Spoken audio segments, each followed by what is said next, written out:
মাদক পাচারের খবর করায় সাংবাদিকদের বাড়িতে হামলার চেষ্টা, থানায় অভিযোগ, পাশে দাঁড়ালো সাংবাদিকদের সংগঠন জার্নালিস্ট অ্যাসোসিয়েশন অব ত্রিপুরা। পশ্চিম ত্রিপুরা জেলার উত্তর মজলিসপুর এলাকায় মাদক পাচার বাণিজ্যের বিরুদ্ধে সংবাদ প্রকাশের জেরে এক সাংবাদিকের বাড়িতে হামলার চেষ্টার ঘটনায় তীব্র চাঞ্চল্য ছড়িয়েছে।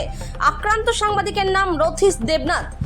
অভিযোগের তীর উত্তর মজলিসপুর গ্রাম পঞ্চায়েতের ৮ নম্বর বুথের বিএলও চন্দন দেবনাথ এবং তার সহযোগীদের বিরুদ্ধে। সাংবাদিক রথিস দেবনাথের অভিযোগ, তার এলাকায় রমরমিয়ে চলা মাদক ব্যবসার পর্দাফাশ করে সংবাদ প্রকাশ করেছিলেন তিনি। এরপরেই ক্ষিপ্ত হয়ে চন্দন দেবনাথ ও তার দলবল সাংবাদিকের বাড়িতে চড়াও হয়ে হামলার চেষ্টা চালায়।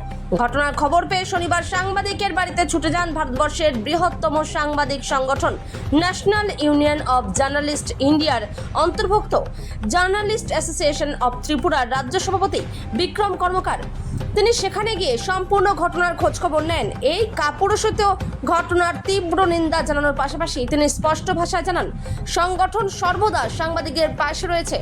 এদিকে এই ঘটনার পর নিজের ও পরিবারের নিরাপত্তা চেয়ে রানীরবাজার থানার দ্বারস্থ হয়েছেন সাংবাদিক রথিস দেবনাথ। তিনি অভিযুক্ত চন্দন দেবনাথ ও তাপস মজুমদারের বিরুদ্ধে রানীরবাজার থানায় একটি লিখিত অভিযোগ দায়ের করেছেন।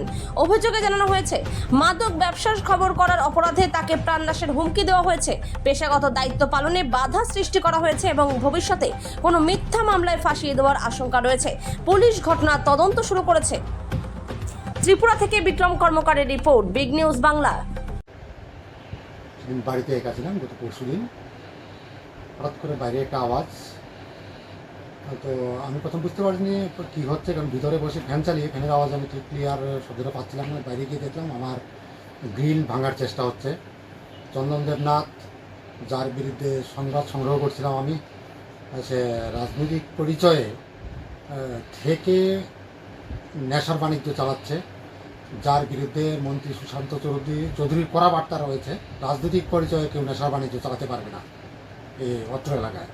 তো সেই সংবাদ সংগ্রহ করতে গিয়ে আমি যে সোর্স চালের কথা বলছিলাম সোর্সদের সাথে, সেটা কোনো কারণবশত চন্দন দেবনাথ টের পেয়ে যায়। সে আমার বাড়িতে আক্রমণ সংঘটিত করার চেষ্টা করে এবং কোনো রাজনৈতিক অন্য কোনো ব্যক্তিত্বকে নিয়ে আসতে পারেনি, সে তার ছেলেকে নিয়ে এসেছিল। বাবা এবং ছেলে আমার গিলে সজোরে লাথি মারে, আমাকে গালাগালি করে এবং খুব অশ্রাব্য ভাষায় গালাগালি, দেখে নেওয়ার এবং প্রাণে মেরে ফেলার হুমকি দেয় একাধিকবার। তখন আমার প্রতিবেশীরা এখানে আসে, আমার প্রতিবেশীরা এখানে আসলে সে ধীরে ধীরে এখান থেকে চলে যায় এবং তৎকালীন সময়ে পুলিশকে ফোন করেছিলাম। পুলিশ আসলে ততক্ষণে চন্দন দেবনাথ চলে গেছে, কারণ সে খুব কম সময় ছিল। পুলিশ ব্যবস্থা নিচ্ছে আমি শুনতে পাচ্ছি। তবে ঘটনার খবর পেয়েই জার্নালিস্ট অ্যাসোসিয়েশন অফ ত্রিপুরার সভাপতি বিক্রম কর্মকার আমার সাথে বারবার যোগাযোগ করেছেন। উনি গতকালকে আমার বাড়িতে আসার চেষ্টা করেছিলেন, আমি ব্যস্ত ছিলাম, তাই উনি আজকে এসেছেন। ওনাকে ধন্যবাদ। ওনারা আশ্বস্ত করেছেন যে আমাদের সাংবাদিক রয়েছে রথিস দেবনাথ ওনার বাড়িতে, এবং ওনার বাড়িতে কিছুদিন আগে এই যে ওনার একজন দুষ্কৃতিকারী চন্দন দেবনাথ ওর নাম আমি জানতে পেরেছি। তখন সাংবাদিক রথিস দেবনাথ ওর বাড়িতে বসে সংবাদের কাজ করছিলেন। আচমকা এই যে দুষ্কৃতিকারী চন্দন দেবনাথ ওর বাড়িতে এসে ওর বাড়ির যে গ্রিল আছে ও সেখানে গিয়ে ভাঙচুর চালায় এবং তার পাশাপাশি সাংবাদিককে গিয়ে বিশ্রী ভাষায় গিয়ে গালাগাল করে।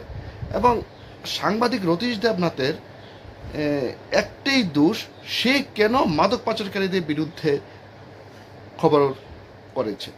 সাধারণ কিন্তু সাংবাদিক রথিস দেবনাথের বাড়িতে এসে এই দুষ্কৃতিকারী চন্দন দেবনাথ এই ন্যাক্কারজনক আক্রমণের চেষ্টা সংগঠিত করেছেন এবং এই ঘটনার কিন্তু তীব্র নিন্দা জানাচ্ছে জার্নালিস্ট অ্যাসোসিয়েশন অব ত্রিপুরা।